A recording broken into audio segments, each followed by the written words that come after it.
యేసయ్య మనం ఒక్కొక్కళ్ళని పట్టించుకుంటాడా? ఖచ్చితంగా పట్టించుకుంటాడు. హల్లెలూయా.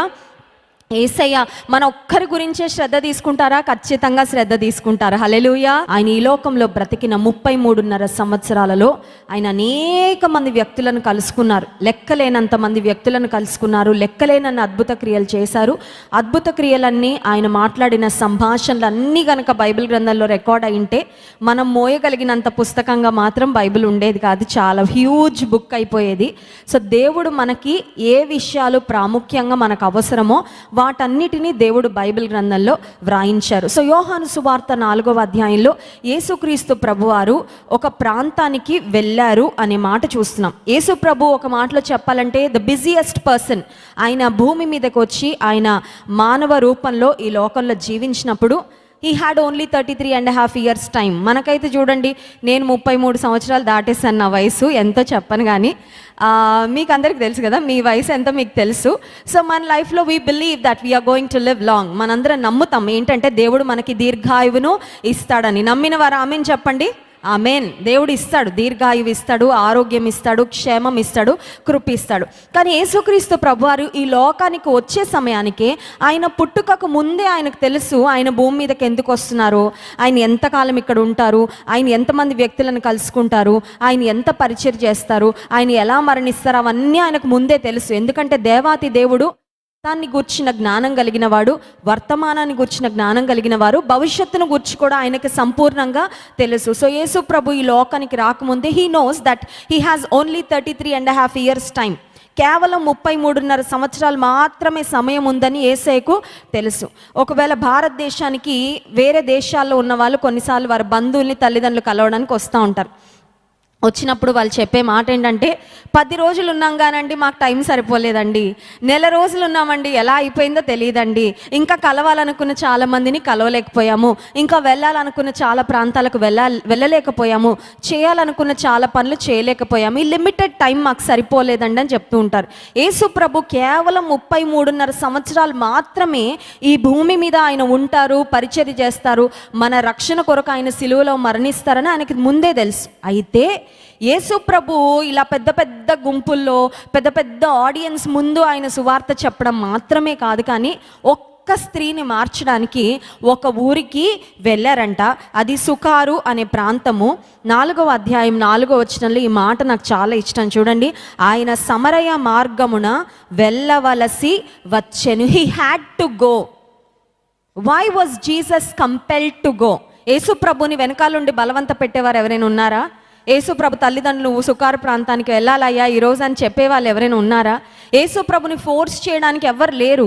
కానీ యేసు ప్రభు ఆ సమరయ ప్రాంతంలో ఒక పాపాత్మురాలైన స్త్రీని మార్చాలని, ఆమెతో మాట్లాడాలని, ఆమె జీవితంలో నూతన కార్యం జరిగించాలని, ఆమె రక్షణ పొందాలని దేవుడు ఉద్దేశించారు. కాబట్టి ఆయన వెళ్ళవలసి వచ్చానంట. అంటే ఒక మాటలో చెప్పాలంటే యేసు ప్రభు బిజీ స్కెడ్యూల్లో ఇవాళ పొద్దున ఈ ఊర్లో ఉంటాను, మధ్యాహ్నం ఈ ఊర్లో ఉంటాను, సాయంత్రం ఈ ఊర్లో ఉంటాను, కానీ ఈ మధ్యలో ఈ సుకార్ అనే ప్రాంతం గుండా నేను వెళ్తాను, ఎందుకంటే ఈమెతో నేను మాట్లాడాలి, ఈ స్త్రీని నేను మార్చాలి అని సుకారు ప్రాంతంలో ఉన్న ఒక్క స్త్రీ కొరకు యేసు ప్రభు ఆ ఊరి మీదుగా ఆయన ప్రయాణం చేసి వెళ్ళాడు. యేసయ్య మనం ఒక్కొక్కళ్ళని పట్టించుకుంటాడా? ఖచ్చితంగా పట్టించుకుంటాడు. హల్లెలూయా. యేసయ్య మన ఒక్కరి గురించే శ్రద్ధ తీసుకుంటారా? ఖచ్చితంగా శ్రద్ధ తీసుకుంటారు. హల్లెలూయా. యేసయ్య మన ఒక్కరి గురించి ఆలోచన చేస్తారా? ఖచ్చితంగా మన ఒక్కరి గురించి ఆయన ఆలోచన చేస్తారు. ఒకవేళ కొన్నిసార్లు మనం అనుకుంటూ ఉండొచ్చు, మా ఇంట్లో నన్ను గురించి ఆలోచన చేసేవారు ఎవరు లేరండి, నన్ను పట్టించుకునేవారు ఎవరు లేరండి, నా ఇష్టాలకు విలువ లేదండి, నా గురించి ఒక కన్సర్న్ కలిగిన వారు ఎవరు లేరండి అంటే యేసయ్య అంటున్నారు, సమరయ ప్రాంతంలో ఉన్న ఆ స్త్రీని నేను ఎలా పట్టించుకున్నానో నిన్ను కూడా నేను పట్టించుకుంటానని చెప్తున్నాడండి. హల్లెలూయా. సుకార్ అనే ప్రాంతానికి యేసయ్య వెళ్ళారు. ఆ ఊరికి వెళ్ళగానే 6వ వచనంలో అక్కడ యాకోబు బావి ఉండెను గనుక యేసు ప్రయాణము వలన అలసియున్న రీతినే. యేసుక్రీస్తు ప్రభు మానవ రూపంలో ఈ లోకానికి వచ్చారు కాబట్టి ఒక మనిషికి ఉండే ప్రతి అనుభవం కూడా యేసయ్య తన జీవితంలో అనుభవించారు. ఎంతమంది అలసిపోయారు ఇప్పటి వరకు లైఫ్లో? ఒక్కసారైనా. నేనైతే చాలా అలసిపోతుంటాను. మీరు ఎప్పుడైనా అలసిపోయారా? వి గెట్ టైర్డ్ కదండి, అలసిపోతాం. నువ్వు నేనైతే అలసిపోయినప్పుడు ప్రార్థన చేస్తా, ప్రభువా ఈ అలసట తీసేయ్యా, 150 రోజుల ప్రార్థనలు జరుగుతున్నప్పుడు రోజు ఉదయకాల సమయంలో లైవ్ ఉండేది. పొద్దున లేవాలా, 5ంటికి లేవాలా, సిద్ధపడాలా, వాక్యం సిద్ధపడాలా, మేం సిద్ధపడాలా, మందిరానికి రావాలా, లైవ్లో కూర్చోవాలా. పగలంతా కరోనా ఎవరికి వచ్చిందో వాళ్ళకి ఫోన్లు చేయడము, ఎవరైనా ఫోన్లు చేస్తుంటే వాళ్ళకి ప్రార్థన చేయడము, వారిని బలపరచడము, ఎవరికి ఎలా సహాయం చేయాలో ఆలోచిస్తూ రోజంతా గడిచిపోయేదండి. ఇక సాయంకాలానికి వచ్చేసరికి మళ్ళీ లైవ్ ఉండేది. సాయంత్రాన్ని లైవ్కి మళ్ళీ సిద్ధపడాలి, మళ్ళీ వాక్యం సిద్ధపడాలి, మళ్ళీ ప్రార్థనలో కూర్చోవాలి. ఒకరోజు వచ్చేసరికి నేను చాలా అలసిపోయాను. దైవజనుల అలసటని ఎలాగా మరి మేనేజ్ చేస్తారో నాకైతే తెలియదు, కానీ జాన్ వెస్లీ గారు, నేనైతే ఒక స్త్రీగా నేను చాలా అలసిపోయాను. ఎంత అలసిపోయానంటే నాకు మోకాళ్ళు వేసి మంచం ప్రక్కన ప్రార్థన చేసుకోవడానికి కూడా ఓపిక లేదండి. నాకు తెలుసు నెక్స్ట్ రోజు మార్నింగ్ నేను లైవ్కి వెళ్ళలేనని.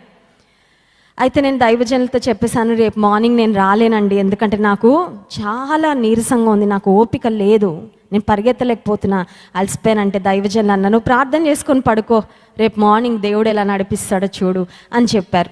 సరే, చెప్పిన తర్వాత నా బెడ్ పక్కన నాకు శక్తి లేదు, కానీ మోకాలు వేసి దేవుని సన్నిధిలో ప్రార్థన చేస్తున్నా, ప్రభువా ఈ శరీరానికి ఏదో ఓపిక లేదయ్యా, నేను చాలా అలసిపోయాను, ఐఎమ్ వెరీ టయర్డ్. ఎవరైనా తెలిసిన వారు, ఎవరైనా మందిరంలో వాళ్ళు, లేకపోతే బంధువులు కరోనాతో చనిపోయారనగానే మనసంతా పాడైపోయేదండి, మనసంతా దుఃఖం, మనసంతా వేదన. ఆ కుటుంబీకులకు ఫోన్ చేసి వారిని ఆదరించడం, ధైర్యపరచడం, ఒకవేళ మా తరపు నుంచి ఏమైనా చేయగలమా వారికి సహాయం అని ఆలోచించడం, ఇవన్నీ మానసికంగా కూడా చాలా ఎఫెక్ట్ ఉండేది. ఎందుకంటే దేవుని సేవకులు అంటే ఏదో కేవలం ఏదో అలా అలా మాట్లాడేవారు కాదు, కానీ హృదయంతో ఆలోచిస్తాము, హృదయంతో మరి దేవుని బిడ్డల యొక్క బాధ అర్థం చేసుకుంటాం. హల్లెలూయా.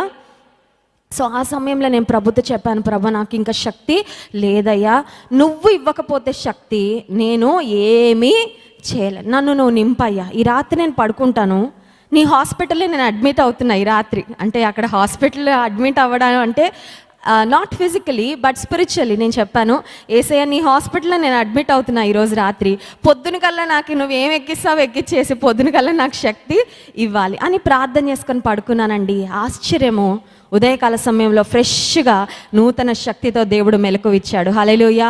And I went to the live. నేను వెళ్ళాను, లైవ్కి వెళ్ళాను, మళ్ళీ దైవజనుతో పాటు కూర్చున్నాను, పాట పాడాను, నా వంతు ఏదో నేను చిన్నగా పరిచయలో వాడబడి మళ్ళీ తిరిగి వచ్చాను. ఎందుకు ఈ మాటలు చెప్తున్నానంటే, కొన్నిసార్లు మనం అలసిపోయినప్పుడు, బాగా ఫిజికల్ వర్క్ వల్ల అలసిపోతాం, కొన్నిసార్లు మానసికంగా కృంగిపోయినప్పుడు కూడా శక్తి ఉండదు, బలం ఉండదు, ఒక్క అడుగు వేయాలని కూడా అనిపించదు. కొన్నిసార్లు దేహంలో అనారోగ్యాలు, వ్యాధులు, బలహీనతలు వచ్చినప్పుడు ఇంకా మనకి శక్తి ఉండదు, బెడ్ మీద నుంచి లేవలేని అనిపిస్తుంది, 2 అడుగులు వేయలేని అనిపిస్తుంది, ఈరోజు ఇంత పని నా ముందుంది, నేను ఎలా చేయాలనిపిస్తుంది.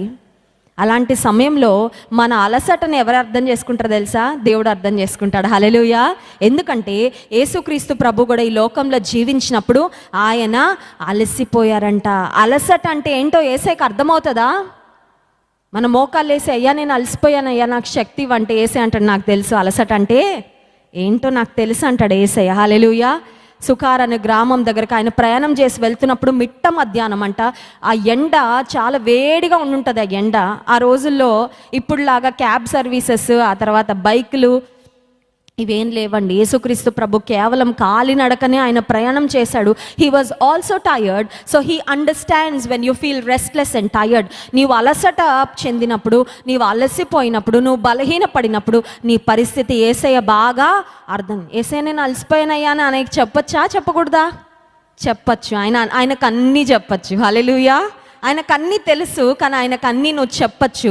ఆయనకి నువ్వు అన్నీ చెప్తే నీకు అన్ని విషయాలలో సహాయం దొరుకుతుంది. హల్లెలూయా. కొన్నిసార్లు మనం అనుకుంటే ఇవి యేసయ్యకి చెప్తే యేసయ్య ఎట్లా ఫీల్ అవుతారో, ఇవి కూడా పట్టించుకుంటారో లేదో యేసయ్య అని కొంతమంది అనుకుంటారండి.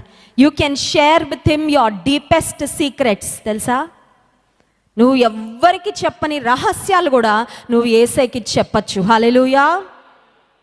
చాలాసార్లు రహస్య జీవితము అలా రహస్యంగా పెట్టేస్తాం. రహస్య జీవితం బహిర్గతము అవుతుందేమో అని భయంతో బ్రతుకుతుంటాం. అవునా కదా? ఒక చెల్లెమ్మ నాకు తెలుసు, వివాహం కాకముందు she had a bad past, ఒక భయంకరమైన గతం తనకు ఉంది. అయితే అదంతా దైవజనులుగా మాకు చెప్పింది. ఆ పాపని కౌన్సిల్ చేశాము, and then she became very strong. దేవుడు తనకి వివాహం చేయడానికి ఆ పరిస్థితి నుండి ఎప్పుడో వచ్చేసింది బయటకి, కానీ తన మనసులో ఒక భయం ఉండిపోయింది. అదేంటంటే, నా భర్తకు ఒకవేళ నా గతం తెలిస్తే ఏంటి, పెళ్లి కార్డులు ప్రింట్ అయిపోయాయి, ఆ గతంతో ఇప్పుడు అసలు ఆమెకు సంబంధమే లేదండి. కానీ ఆమె మనసులో సాతాను ఒక ఆలోచన పెట్టాడు. ఆలోచన ఏంటంటే, నీ భర్తకి నువ్వు 10th క్లాస్లో ఏం జరిగిందో నీ భర్తకు తెలిస్తే ఏమవుతుందో, నీకు పెళ్ళి అవుతుందో లేదో, నువ్వు సంతోషంగా ఉండగలవో లేదో. పెళ్లి కార్డు ఇవ్వడానికి వచ్చింది. She was so sad. నేను అడుగుతున్నాను, ఎందుకమ్మా ఇంత బాధగా ఉన్నావు? This is the happiest moment in your life. మంచి ఆనందకరమైన సమయం పెళ్లి సమయం, అంటే ఎందుకు ఇంత బాధగా ఉన్నావని అడిగితే చెల్లెమ్మ చెప్తుంది, అక్క నీ ఒక్కదాంతో నేను మాట్లాడాలి అక్క అనింది. ఓకే, వాళ్ళ తల్లిగారు వెళ్ళిపోయిన తర్వాత తనతో కూర్చొని మాట్లాడుతుంటే చెప్తుంది, అక్క నా గతము నన్ను భయపెడుతుంది, నా రహస్య జీవితం ఒకప్పుడు చాలా సంవత్సరాల క్రితం జరిగిన విషయాలు నన్ను భయపెడుతున్నాయి. I'm not able to enjoy this moment, I'm not able to live in the present. ఇప్పుడు జరుగుతున్న వివాహం గురించి, ఇప్పుడు దేవుడు చేసిన కార్యాన్ని గురించి నేను సంతోషంగా ఉండలేకపోతున్నాను అక్క, నాకు రాత్రి నిద్ర పట్టట్లేదు. నేను చెప్పాను, గతము యేసయ్య రక్తంలో కడగబడింది, గతాన్ని యేసయ్య పాతి పెట్టేశాడు, ఆయన సమాధి చేసేసాడు. ఇప్పుడు ఒక నూతన వ్యక్తివి, నీ భవిష్యత్ అంతా దేవుడు చూసుకుంటాడమ్మా, డోంట్ వరీ అబౌట్ ఇట్ అని చెప్పాను. హల్లెలూయా. కొన్నిసార్లు మన డీపెస్ట్ సీక్రెట్స్ ఎవ్వరికి తెలియదు అనుకుంటాం, ఒకవేళ తెలిస్తే ఏమైపోద్దో అని ఒకలాంటి అపరాధ భావన. కానీ యేసయ్యతో నీ డీపెస్ట్ సీక్రెట్స్ కూడా నువ్వు చెప్పుకోవచ్చు, నువ్వు చెప్పాలి. ఎందుకంటే నీ సీక్రెట్ లైఫ్లో, నీ ప్రైవేట్ లైఫ్లో, డార్క్ టైంలో నువ్వు ఒకవేళ చేసిన కొన్ని రహస్యమైన కార్యాలు ఆయనకు చెప్పకపోతే చేతులు కాలేక ఆకులు పట్టుకున్న ఉపయోగము ఉండదు. సమయం ఉండగానే, దేవుడు నిన్ను హెచ్చరిస్తుండగానే, నీవు చేస్తున్నది తప్పు అని తెలియగానే, ఇదిగో ప్రభువా నా రహస్య జీవితం ఇది, నాకు తెలుసు నువ్వు అన్నీ చూస్తున్నావని, కానీ నేను ఒప్పుకుంటున్నా, నాకు ఇది ఇష్టం లేదయ్యా, నేను ఇక్కడ ఉండాలని కోరుకోవడం లేదు. కొన్నిసార్లు రహస్య జీవితం అంటే ఏదో పాపాలు చేయరు, కానీ మనసులో కొంతమంది రహస్య జీవితాన్ని కలిగి ఉంటారు, అవునా కదా? They entertain sin not in there personal life but in their thoughts. వ్యక్తిగతంగా వెళ్ళి ఏం చేయరండి, కానీ మనసులో కొన్ని తప్పుడు ఆలోచనలు వాటిని అలా ఎంటర్టైన్ చేస్తూ ఉంటారు. దేవుడు అంటున్నాడు, నువ్వు ఆ రకంగా కూడా నాకు దూరంగా జీవించడం నాకు ఇష్టము లేదు. మనసులో పాపపు తలంపులు వస్తూ ఉంటే వాటిని ఏం చేయాలి చెప్పండి? ఇప్పుడు మనసులో పాపపు తలంపులు వస్తుంటే ఏం చేయాలి తెలుసా? అవి కూడా యేసయ్యకి చెప్పాలి. హల్లెలూయా. అయ్యా ఇదిగో నా స్ట్రగుల్ ఇది, this is my struggle, I'm struggling with these sinful thoughts. ఈ పాపపు తలంపులతో నేను వేధించబడుతున్నాను, ఈ పాపపు తలంపుల నుండి నాకు విడుదల ఇవ్వు. అడగాలి ప్రభుని, ఆయన సహాయము చేస్తాడు. దేవుడు మనల్ని అర్థం చేసుకుంటాడు. యేసుక్రీస్తు ప్రభు అలసిపోయాడంట. అలసిపోయిన తర్వాత ఆయన ఏం చేశారంటే, అక్కడ ఒక బావి ఉంటే ఆ బావి దగ్గర కూర్చున్నారంట.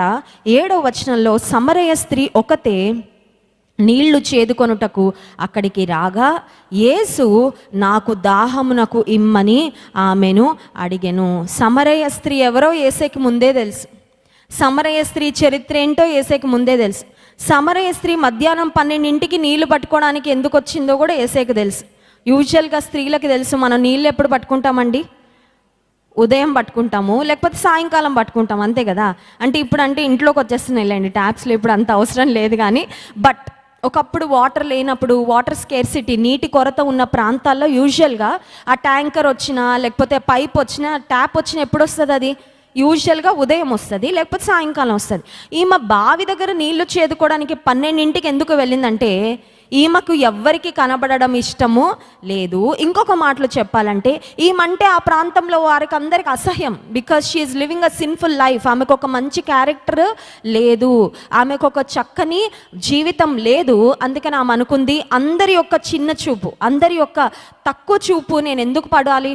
ఎవ్వరు లేనప్పుడు సైలెంట్గా వెళ్ళిపోయి ఆ బావిలో నీళ్లు చేదుకొని వచ్చి ఇంట్లో పెట్టుకుంటానని ఆమె అనుకుంది. కానీ యేసయ్య చూపు ఆమె మీద పడింది. హల్లెలూయా. నేను అంటాను, she had an appointment with Jesus at that well. ఆ రోజు ఆ బావి దగ్గర ఆమెకు యేసయ్య అపాయింట్మెంట్ దొరికింది. యేసయ్య అపాయింట్మెంట్ మనకి దొరుకుతుందా? దొరకదా? ఇప్పుడు దొరికేసిందండి మనందరికీ. హల్లెలూయా. మనందరికీ యేసయ్య అపాయింట్మెంట్ దొరికింది కాబట్టి ఇక్కడికి వచ్చాం మనం. యేసయ్య అపాయింట్మెంట్ మనందరికీ దొరుకుతుంది. యేసయ్య మనకు అపాయింట్మెంట్ ఇవ్వడానికి, ఆయనకు దగ్గర రావడానికి, మీ చదువు ఏంటి చూపించండి, మీరు ఏ ఉద్యోగం చేస్తున్నారు చూపించండి, మీ చరిత్ర ఏంటో చూపించండి, మీ పరిస్థితులు ఏంటో చూపించండి అని అడగడండి. నువ్వు ఆయన దగ్గరకు వస్తే ఆయన నీతో మాట్లాడడానికి ఇష్టపడుతున్నాడు. హల్లెలూయా. సమరయ స్త్రీ అనుకుంది, ఇట్స్ అ కోఇన్సిడెన్స్, ఈ వ్యక్తి ఎవరు నేను ఎప్పుడు చూడలేదే, ఇతను అనుకోకుండా ఈ సమయానికి వచ్చాడేంటి అని ఆమె అనుకుంటుంది, కానీ దేవుడు ఇది ప్రీ ప్లాన్ చేశాడు. హల్లెలూయా.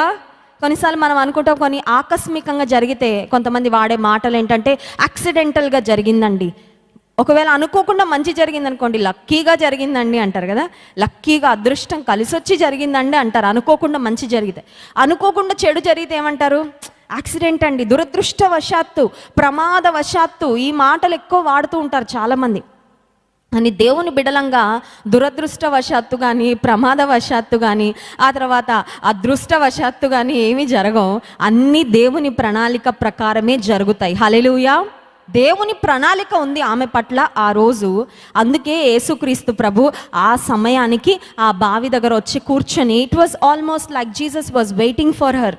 ఏసై ఆమె ఎప్పుడు వస్తుందా, ఆమెతో మాట్లాడదామని ఏసై అక్కడ కనిపెట్టుకొని, ఇప్పుడు Jesus is striking a conversation. యేసు ప్రభు ముందు ఆమె మాట్లాడాలని వెయిట్ చేయలేదండి, యేసయ్యే ముందు ఆమెతోని మాట్లాడుతున్నాడు. మన దేవుని గొప్పతనం ఏంటంటే, ముందు మనం ఆయన ప్రేమించలేదంట, ఆయనే మొదట మనల్ని ప్రేమించాడంట. హల్లెలూయా.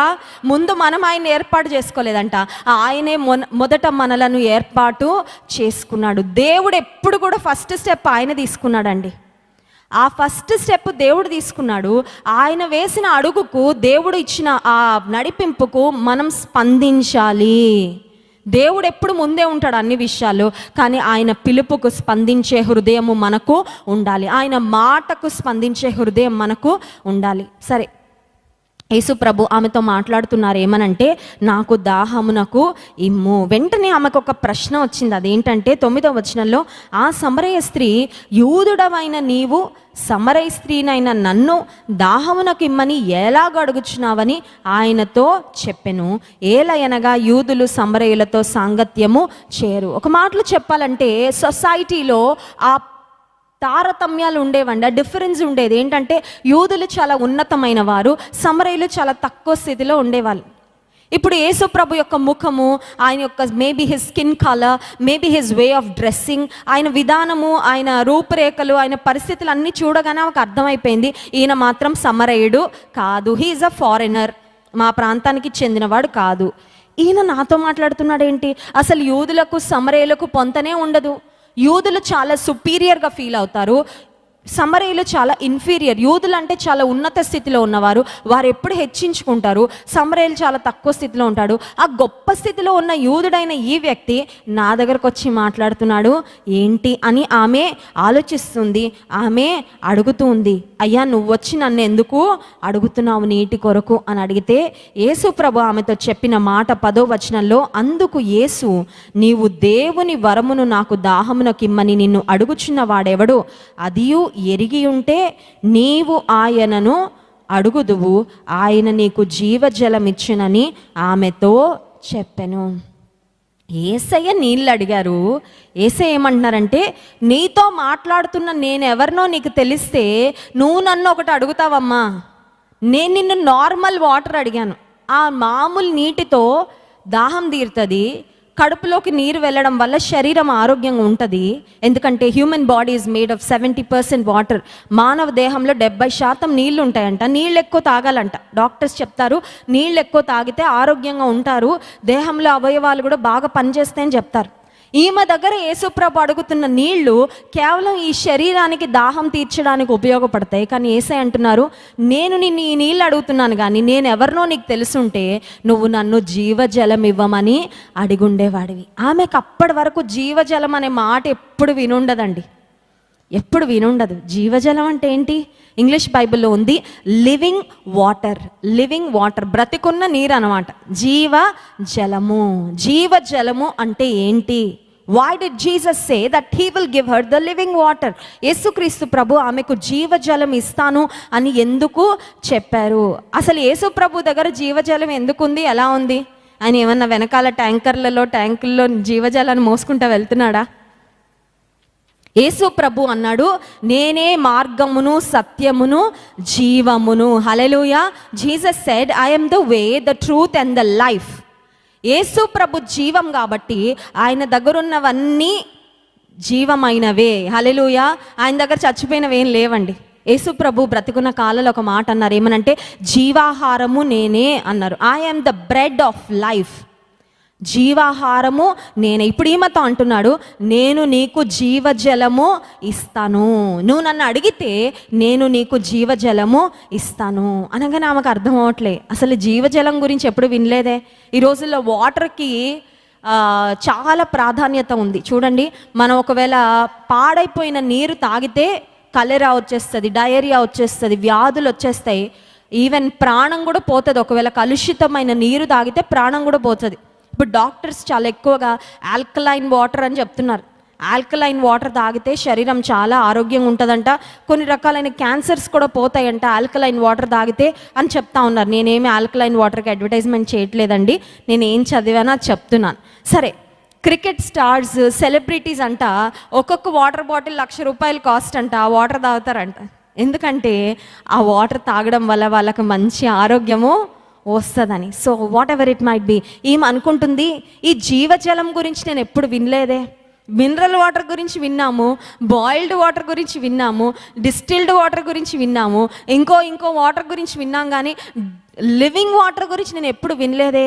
ఈయన దగ్గర ఉందా లివింగ్ వాటర్ అని ఆమె చాలా ఆశ్చర్యంగా చూస్తూ ఉంటే యేసుక్రీస్తు ప్రభు చెప్పిన మాట 13వ వచనంలో, అందుకు యేసు, ఈ నీళ్లు త్రాగు ప్రతివాడును మరలా దప్పిగొనును, నేనిచ్చు నీళ్లు త్రాగు వాడెప్పుడును దప్పిగొనడు. నిజమే కదండి.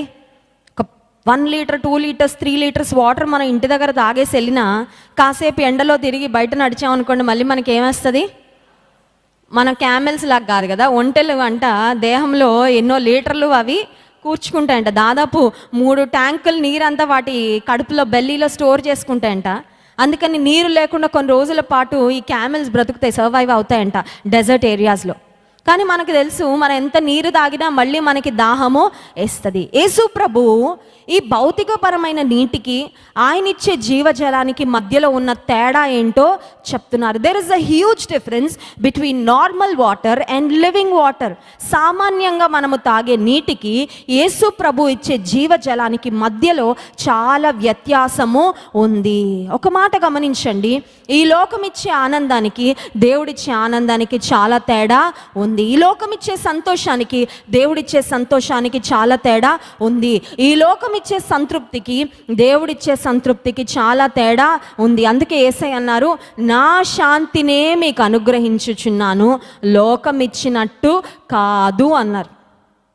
ఎవరైనా మన దగ్గరకు వచ్చి, ఇదిగోండి పలానా వస్తువు మీకు ఇస్తున్నానండి అని ఏదైనా ఇచ్చారనుకోండి, యూజువల్గా ఏదైనా ఒక కొత్త వస్తువు చూడగానే మన దగ్గర ఉన్న వాటితో మనం పోల్చుకుంటాం. ఇప్పుడు మా దగ్గర ఉన్న దానికి దీనికి ఏంటండి తేడా అని అడుగుతాం. యేసు ప్రభు మీకు శాంతి ఇస్తాను అని చెప్పారు, కానీ క్లియర్గా చెప్పారు, నా శాంతి లోకం ఇచ్చినటువంటి శాంతి కాదు. యేసు ప్రభు ఇచ్చే శాంతికి, లోకం ఇచ్చే శాంతికి చాలా తేడా ఉంది. లోకం కూడా శాంతి, సమాధానము ఇవ్వడానికి ప్రయత్నం చేస్తుంది, అవునా కాదా? చాలామంది కొన్ని రకాలైన ఐలాండ్స్కి వెళ్ళిపోతూ ఉంటారండి. కొన్ని రకాలైన ఎక్కువ మనుషులు లేని నిర్మానుష్యమైన ప్రశాంతమైన ప్రాంతాలకు, హిమాలయ పర్వతాలకు వెళ్ళిపోవాలనుకుంటారు. ఎందుకంటే అక్కడ కొంచెం శాంతి దొరుకుతుంది. సమస్యల నుండి విడుదల అంటే ఏంటంటే సమస్యల నుండి పారిపోవడం అనుకుంటారు చాలామంది. కానీ యేసయ్య అంటున్నారు, సమస్యల నుండి పారిపోవడం వలన సమస్యల నుండి వచ్చే శాంతి కాదు నేను మీకు ఇచ్చేది, సమస్యల సుడిగుండంలో ఉండగానే మీకు శాంతిని ఇస్తానంటున్నాడు. హల్లెలూయా. యేసుక్రీస్తు ప్రభు తన శిష్యులతో దోణి ఎక్కి, ఆయన దోణిలో, ఆ దోణి అమరమున తలవాల్చి పడుకున్నారంట.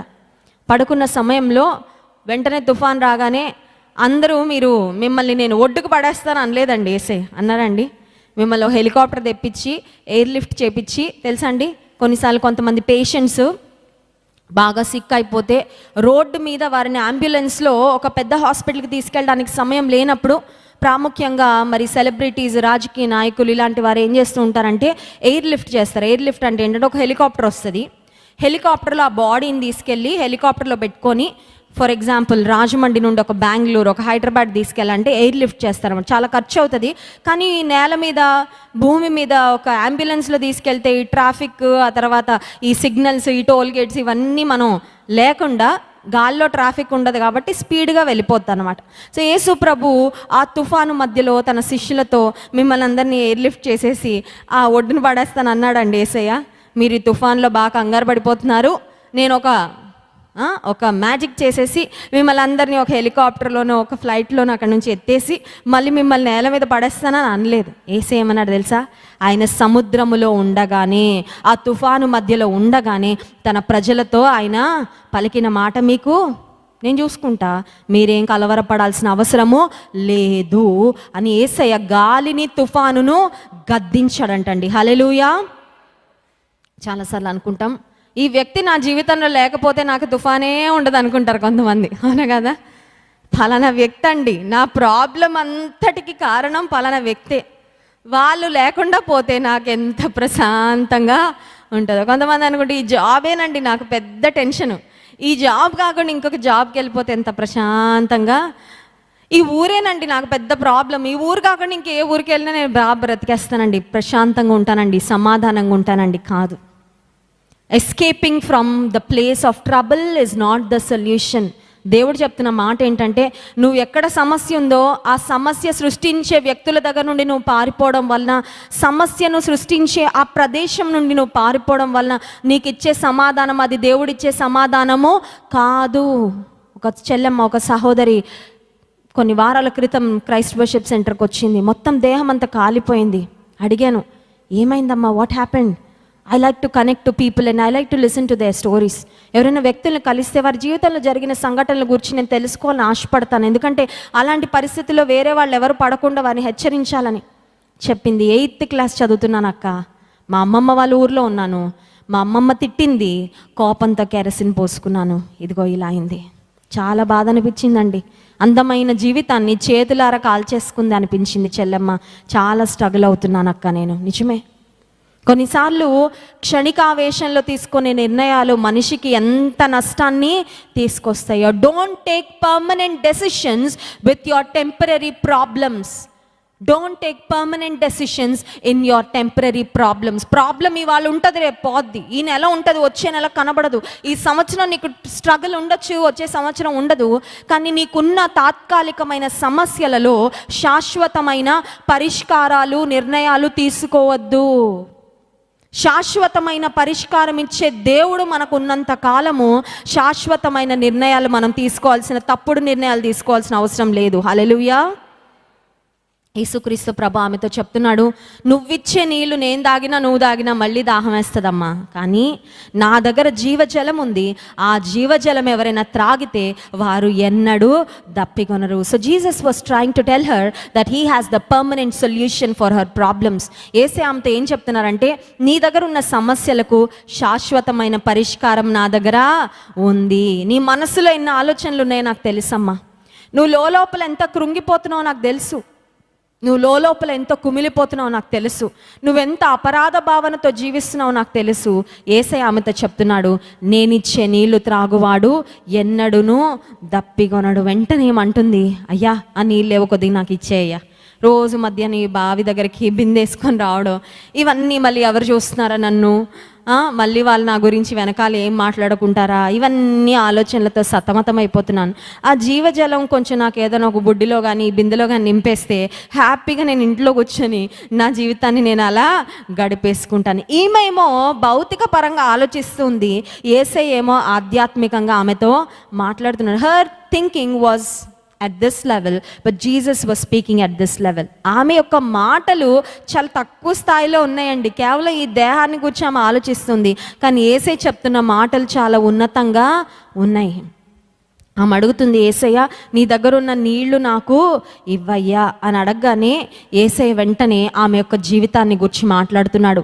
నీ జీవితం ఏంటి, నీ పరిస్థితులు ఏంటి అనంతా ఆమెతో మాట్లాడిన తర్వాత చూడండి 16వ వచనంలో, యేసు వెళ్ళి నీ పెనిమిటిని పిలుచుకొని ఇక్కడికి రమ్మని ఆమెతో చెప్పాను. ఆ స్త్రీ నాకు పెనిమిటి లేడనగా యేసు ఆమెతో, నాకు పెనిమిటి లేడని నీవు చెప్పిన మాట సరి, నీకు 5 పెనిమిట్లుండిరి, ఇప్పుడు ఉన్నవాడు నీ పెనిమిటి కాడు, సత్యమే చెప్పితివి అనేను.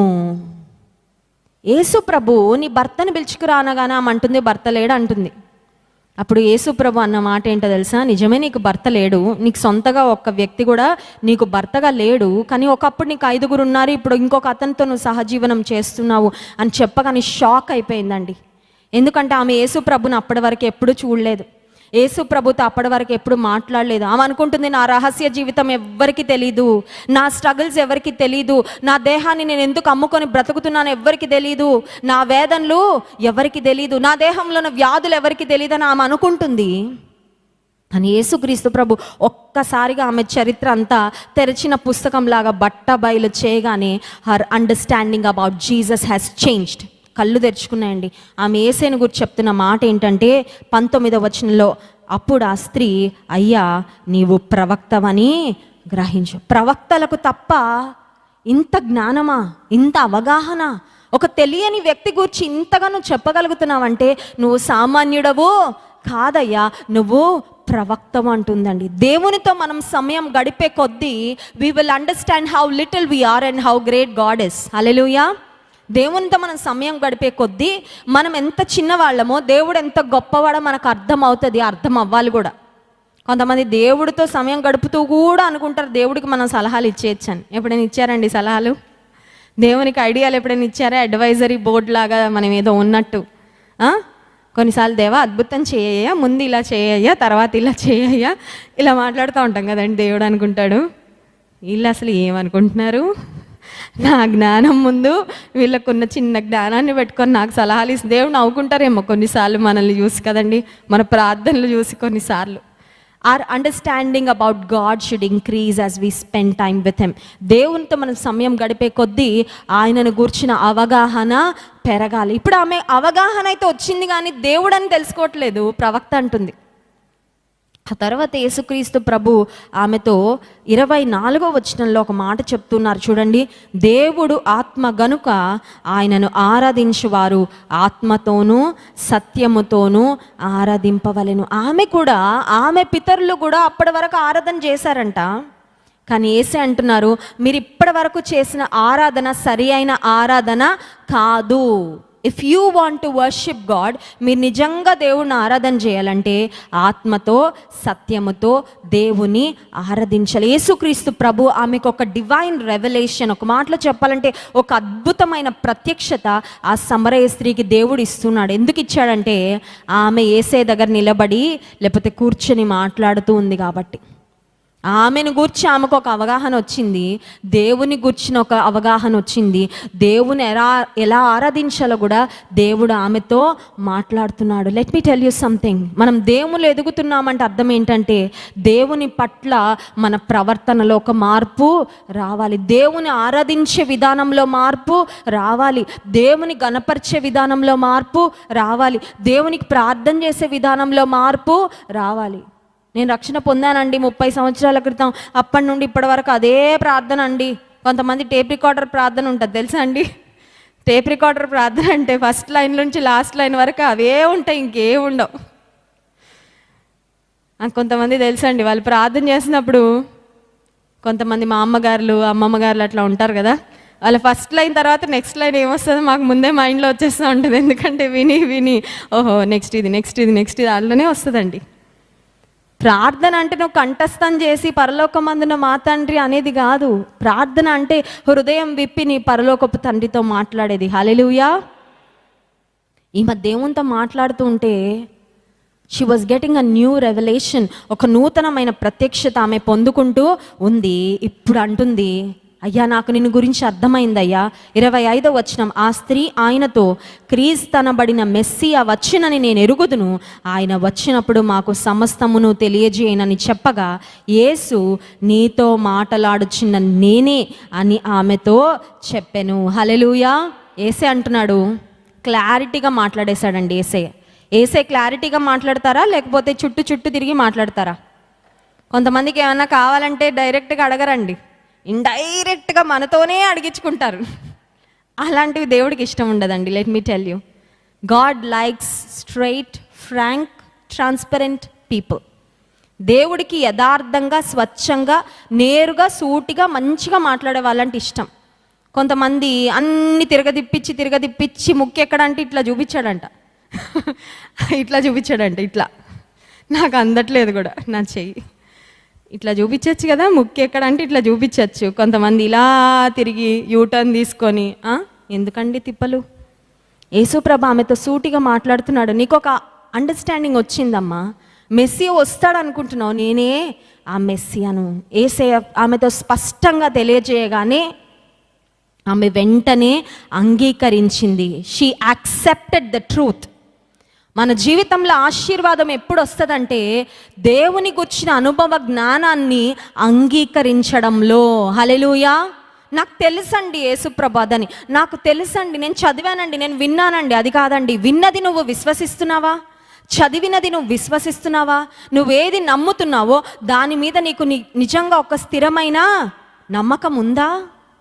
ఈమె వెంటనే ఆ మాటను విశ్వసించి 27వ వచనంలో, ఇంతలో ఆయన శిష్యులు వచ్చి ఆయన స్త్రీతో మాట్లాడుట చూచి ఆశ్చర్యపడిరి, కానీ నీకేమి కావాలని ఆయనను, ఈమెతో ఎందుకు మాట్లాడుచున్నావని ఆయనను ఎవడునూ అడగలేదు. 28వ వచనం, ఆ స్త్రీ తన కుండ విడిచిపెట్టి ఊరిలోకి వెళ్ళి, కుండ వదిలేసిందంట.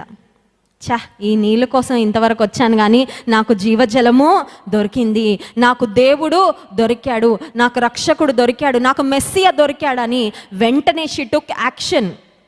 అప్పటి వరకు పాపం చేయడానికి పరిగెత్తిన ఆమె కాళ్ళు, అప్పటి వరకు ఊరిలో చెడు కార్యాలు చేయడానికి తిరిగిన ఆమె కుండ విడిచిపెట్టి ఊరిలోకి వెళ్ళి 29వ వచనం, మీరు వచ్చి నేను చేసినవన్నీ నాతో చెప్పిన మనిషిని చూడుడి, ఈయన క్రీస్తు కాడా అని ఆ ఊరి వారితో చెప్పాను. క్రీస్తు అనే మాటకు అర్థం మనకు తెలుసు కదా, అభిషిక్తుడు.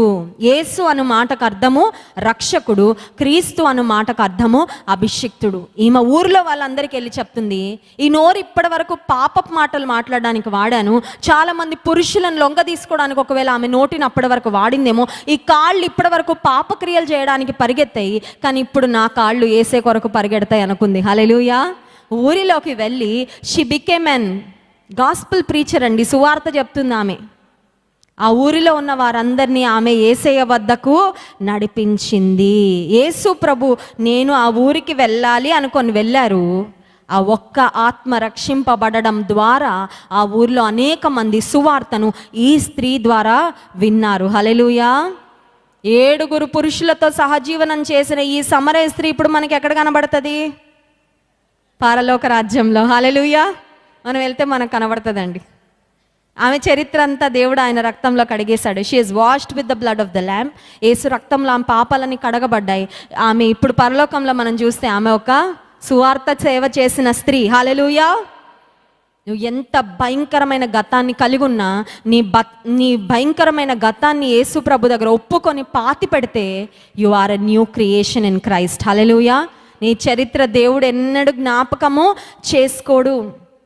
అందుకే ఒక దైవజనుడు ఏమంటాడంటే, పరలోకానికి మనం వెళ్ళినప్పుడు అంట యేసయ్య మనల్ని ఎలా ఇన్వైట్ చేస్తారంటే, వీళ్ళు అసలు ఎప్పుడు పాపమే చేయలేదు అన్నట్టు ఇన్వైట్ చేస్తాడంటండి. What a great feeling it would be కదా. అని ఎవరికైనా విరోధంగా ఏదైనా తప్పు చేస్తే వాళ్ళని చూడాలంటే మనకి కళ్ళు రావు, అవునా? తప్పిచ్చేసుకుంటూ ఉంటాం. ఒకలాంటి గిల్ట్ వస్తూ ఉంటుంది, అపరాధ భావన, తల దించేసుకోవడము, ఆ తర్వాత వాళ్ళని ఎట్లనే ఎస్కేప్ అవ్వాలనుకుంటాం. పరలోకానికి వెళ్ళాక యేసయ్య మనం పాపం ఎప్పుడు చేయని వారిలాగా మనల్ని అలా ఆయన పరలోకంలోకి ఇన్వైట్ చేస్తారంట. హల్లెలూయా. ఈ స్త్రీ యేసుక్రీస్తు ప్రభును గుర్చిన ఒక ప్రత్యక్షత పొందుకుంది. ఆమె సువార్తను అంగీకరించింది, ఆయన క్రీస్తుని గ్రహించింది, ఆయన క్రీస్తుని వెళ్ళి ప్రకటించింది. ఆమె యేసు ప్రభుతో కొద్దిసేపు గడిపిందండి.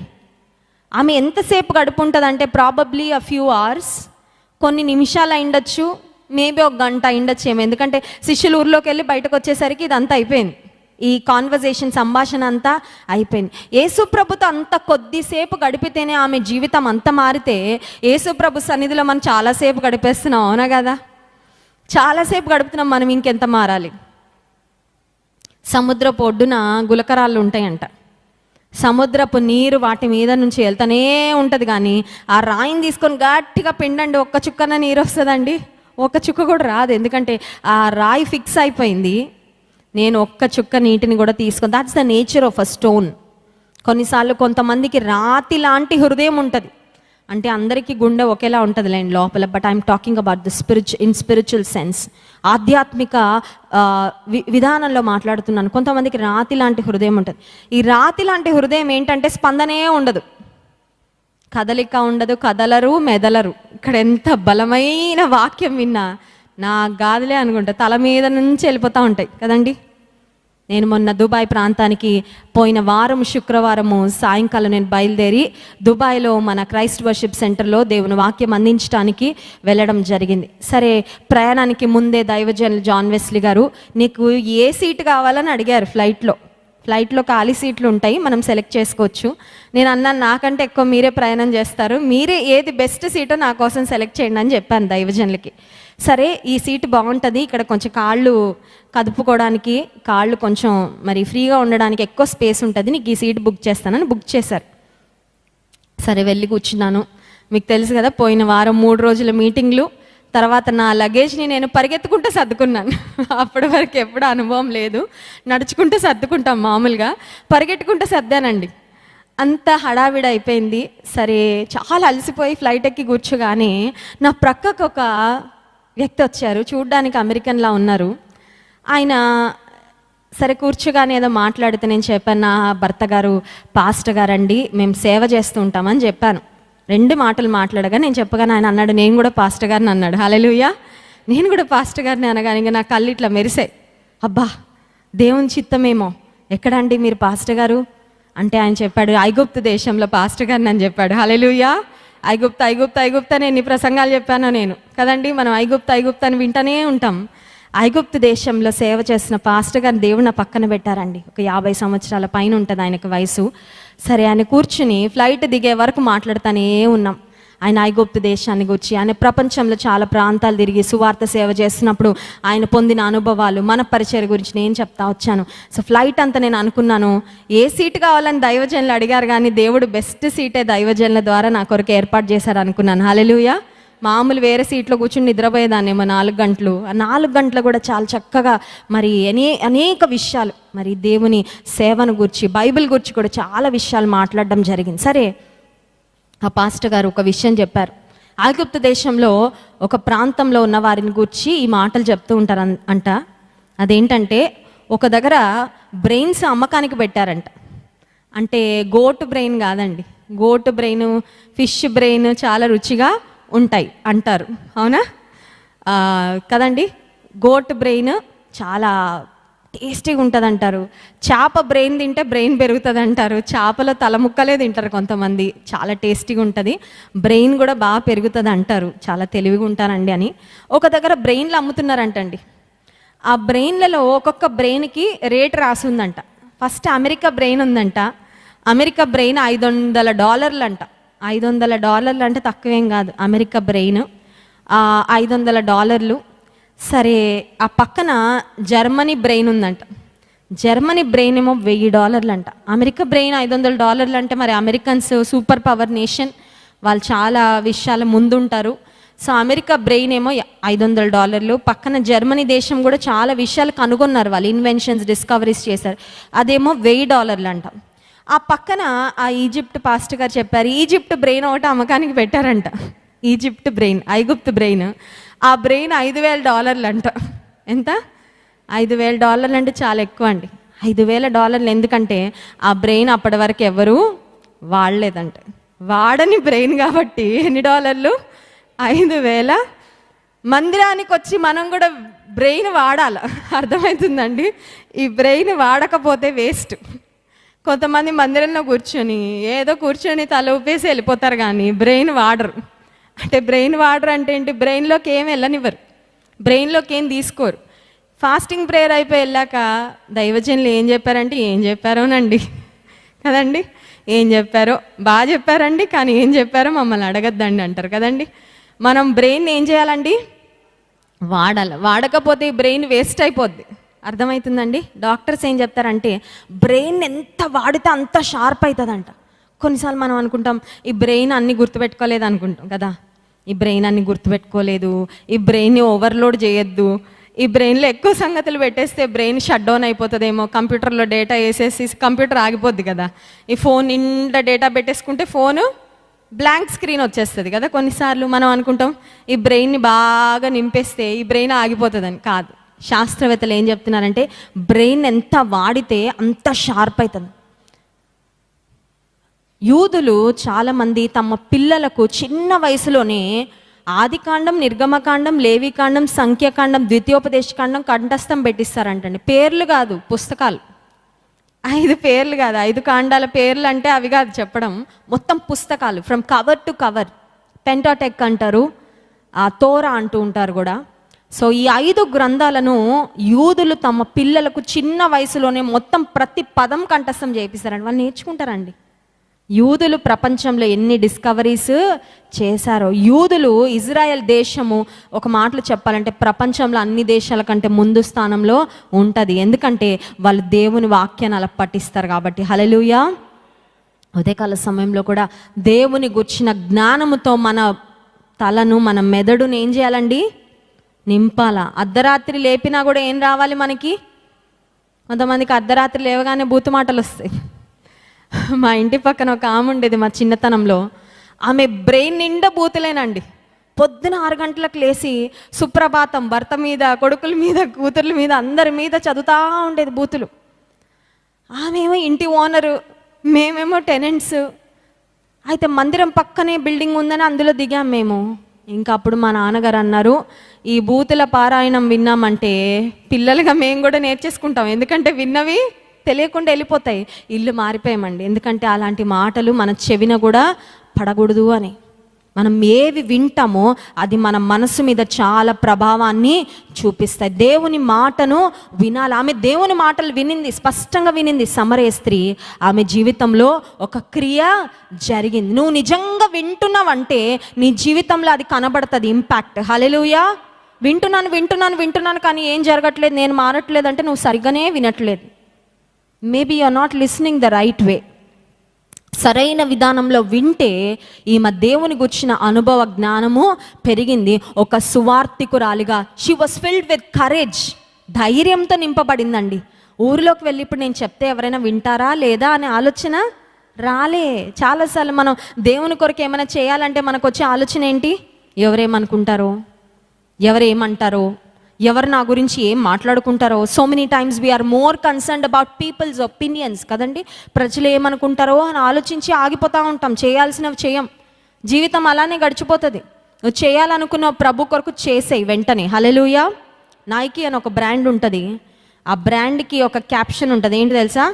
జస్ట్ డూ ఇట్ అంట. చేసే, నువ్వు అనుకున్నది దేవుని విషయంలో నువ్వేం అనుకుంటావో అది చెయ్యి. ఆమె అనుకుంది, నేను వెళ్ళి ఊర్లో వాళ్ళకి యేసయ్య గురించి చెప్తానని. ఆమె వెళ్ళి ఒకవేళ ఆమె గనక తర్వాత చూసుకుందాంలే, వచ్చే వారం చూసుకుందాం, వచ్చే సంవత్సరం చూసుకుందామంటే ఆమెకు యేసయ్య మళ్ళీ దొరుకుతాడా? ఆ ఊర్లో వాళ్ళందరినీ పిలుచుకొని వచ్చిందండి యేసయ్య దగ్గరకు. హల్లెలూయా. ఆ ఊర్లో ఉన్న వారందరికీ క్రీస్తు అనబడిన మెస్సియా ఈయనే రక్షకుడని వారికి పరిచయము చేసింది. కళ్ళు మూసుకోండి, ప్రార్థన చేసుకుందాం. ఈ మధ్యాహ్నకాల సమయంలో దేవునితో సమయం గడుపుతున్న మనము, ప్రవ్వా నన్ను మార్చయ్యా, నా సొంత శక్తితో నేను మారలేనయ్యా, నన్ను మార్చు ప్రవ్వా. నిన్ను గూర్చిన అనుభవ జ్ఞానములో నేను అభివృద్ధి చెందాలయ్యా, నిన్ను గూర్చిన అవగాహనలో నేను అభివృద్ధి చెందాలి. అనేక మందికి నిన్ను ప్రకటించాలి ప్రవ్వా. ఒకప్పుడు వేటికో నా శరీరాన్ని, నా మాటలను, నా చేతలను ఉపయోగించను, కానీ ఇక్క నుండి నీ కొరకు నేను వాడబడాలి ప్రభు, నాకు సహాయం చేయని అడుగుదాం. ఒక పాపాత్మురాలైన సమరయ స్త్రీని వాడుకున్న దేవుడు ఖచ్చితంగా నన్ను వాడుకుంటాడు. ఎస్, నీకు సిద్ధ మనసు ఉందా? సిద్ధపాటు ఉందా? సమర్పణ ఉందా? ప్రభుకు కావాలి. ఆయన గురించి ప్రకటించే వాళ్ళు ప్రభుకు కావాలి. ఆయన కొరకు పరుగులు పెట్టేవారు ప్రభువుకి కావాలి. చెప్తావా సహోదరి, సహోదరుడా? అయ్యా నేనున్నానయ్యా, ఇదిగో అయ్యా నేనున్నాను. పరిశుద్ధ మహోన్నతునికి స్తోత్రాలు. ఉదయకాల సమయంలో మీ వాక్యం ద్వారా మాతో మాట్లాడినందుకు మీకు వందనాలు చెల్లించుకున్నాం. సమరయ స్త్రీ ఎంత భయంకరమైన పాపపు జీవితంలో బ్రతికినప్పటికీ నేను వచ్చి కలుసుకోగానే ప్రవ్వా ఆమె జీవితం మారిందయ్యా, ఆమె పద్ధతులు మారాయి, ఆమె పాపానికి స్వస్తి చెప్పింది. అప్పటి వరకు సొసైటీలో చిన్న చూపు చూడబడిన ఆమె ఒక సువార్తికురాలిగా ప్రభా నేను అనేక మందికి పరిచయం చేసింది. ప్రభా మమ్మల్ని వాడుకోవడానికి ఇష్టపడుతున్నావు ప్రభా, నీకు వందనాలు. నీతో సమయం గడుపుతూ ఉండగా ప్రభా నూతన ధైర్యంతో మేము నింపబడాలి, నూతన పట్టుదలతో మేము నింపబడాలి. నిన్ను గూర్చి ఎవరికైనా ప్రకటించాలనే భారంతో మేము నింపబడాలి ప్రభా. అట్టి కృప మాకు దయచేయండి. సమయం ఉండగానే, అవకాశాలు ఉండగానే మాకు శక్తి ఉండగానే, ప్రాణం ఉండగానే ప్రభువా నీ కొరకు పనిచేసే కృపను మాకు దయచేయండి. మమ్మల్ని పరిపూర్ణంగా అర్థం చేసుకునే దేవుడవు నీవయ్యా, స్తోత్రాలు. మా జీవితాలకు చాలిన దేవుడవు నీవయ్యా, నీకు స్తోత్రాలు. మిమ్మల్ని స్తుతించి ఆరాధించబోతుండగా ఆరాధన ఆత్మతో మమ్మల్ని నింపుమని యేసు నామమున ప్రార్థిస్తున్నాం తండ్రి, ఆమేన్.